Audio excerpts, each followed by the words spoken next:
એ જ મારે આત્મા બે પ્રકારનો. હા જી. તમે જે આત્મા વ્યવહાર કરો છો એ ફોરેન આત્મામાં ફોરેન ને હોમ માનો છો. શું કરો છો?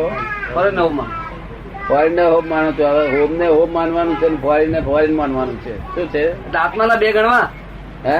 આત્મા બે ગણવા. આત્મા બે ગણવા. આત્મા એક મિકેનિકલ આત્મા અને એક દરઅસલ આત્મા. મિકેનિકલ આત્મા એ ફોરેન છે અને દરઅસલ આત્મા એ છે હોમ ડિપાર્ટમેન્ટ છે. એટલે તમારે છે તે અત્યારે આ ફોરેન જ જગત આખું હોમ માને છે. ફોરેન જ હોમ ડિપાર્ટમેન્ટ. તો હું અત્યારે બુદ્ધિથી ચાલી રહ્યો છું કે શક્તિથી ચાલી રહ્યો છું?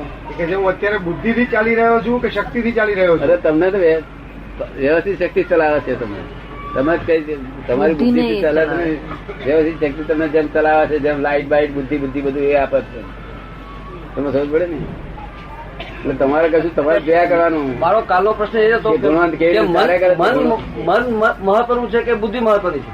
હાલનો ગઈકાલનો પ્રશ્ન છે અત્યારે ફરી ઉઠ્યો છે કે મન મહત્વનું છે કે બુદ્ધિ મહત્વની છે? જો મન મહત્વનું છે કે બુદ્ધિ મહત્વની છે? બુદ્ધિ મહત્વની. મહત્વનું કોઈ વસ્તુ રહી નથી. આવે મન એટલે વિચાર કરે તે મન કહેવાય. તો બુદ્ધિ શું કરે? જયારે ડિસિઝન આપે, ડિસિઝન લે ત્યારે બુદ્ધિ કહેવાય. કોઈ પણ વસ્તુનું ડિસિઝન લેવું હોય ત્યારે બુદ્ધિ દઈ લે. મન વિચાર કરે. તો કેના પર કાબુ જરૂરી? હે? કાબુ કોની પર રાખવો? તમારે કશું કાબુ રાખવાનું નહીં. બધું વ્યવસ્થિત બધું કાબુ રાખી લે છે. તમારે જોયા જ કરવાનું. આ ગુણવાન શું કરે તે જોયા કરવાનું. તમારું કામ આવે સુપરવાઇઝ ખાલી. દ્રષ્ટા બનવું. દ્રષ્ટા જ્ઞાતા દ્રષ્ટા. આપણે જ્ઞાતા દ્રષ્ટા શેના થકી? હે? શેના થકી બનવું? જ્ઞાતા દ્રષ્ટા શેના થકી બનવું? શું જ અત્યારે જ્ઞાન જોઈ રહ્યો છું, દર્શન કરી રહ્યો છું, પરંતુ એ બધી જે આ જીવનની અંદર દેખાતી વસ્તુઓ જ છે. બાકી શું એ કે છે કે જે બાહ્ય જે દ્રષ્ટિમાં આવે છે એ તો જોઉં છું, જોઈ રહ્યો છું, તે તો અનુભવી રહ્યો છું, જોઉં છું જ કે છે. એ બધું અનુભવું છું. પણ એ જ્ઞાતા દ્રષ્ટાનું જે રિયલ જ્ઞાતા દ્રષ્ટાપણું જે છે એ નથી આવતું.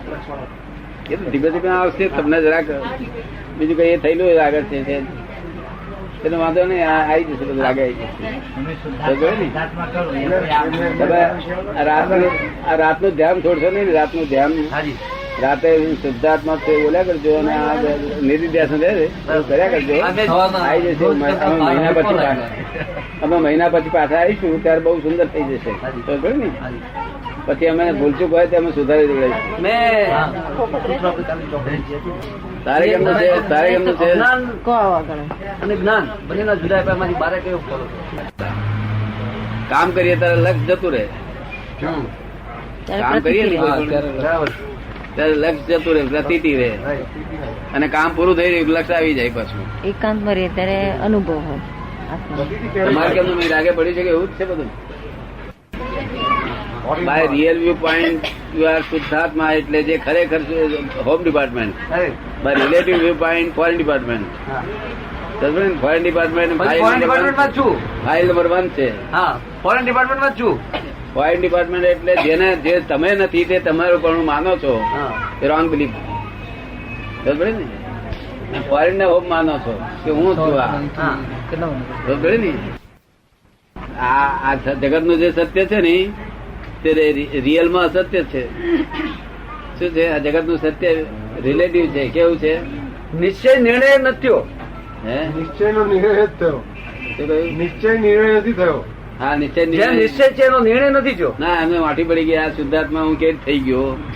તો ના, પણ તમે આ પ્રમાણે બોલજો ને. હવે આજથી આ શરૂ કરજો. હવે એ શંકા ના કરશો. શંકા ના કરશો. શંકા નથી. હવે તમે શંકા ના કરશો. સર ભાઈ પેલો કઈ ગયો? પેલો અંતરાય છે તેથી આવું અંતરાય એમની ઈચ્છા નહીં, પણ આવું અંતરાય છે ને અંતરાય એમની ઈચ્છા નહીં. લક્ષ્ય છે. એમનો ઈચ્છા તો બહુ જ છે કે આમાં સ્ટ્રોંગ ઈચ્છા છે કે આ પુરુષ કરવું છે. પણ આ અંતરાય મેં છે ને અંતરાય આવી ગયો. અંતરાય તૂટી જશે બધા. તો અને તમને ફિટ થયા પછી બુદ્ધિ વાપરજો.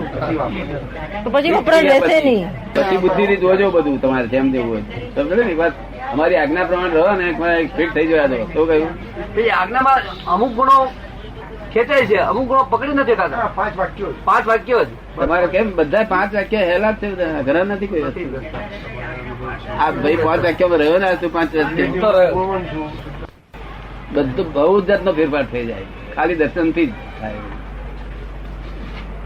તો જ્ઞાન પ્રાપ્તિ થઈ તો શું શું થઈ જાય. તો એ તો ઘઉં ને કાચા એવા લેખા ને ત્યાં ઘઉં છે કાચો ઘઉં નથી કાચો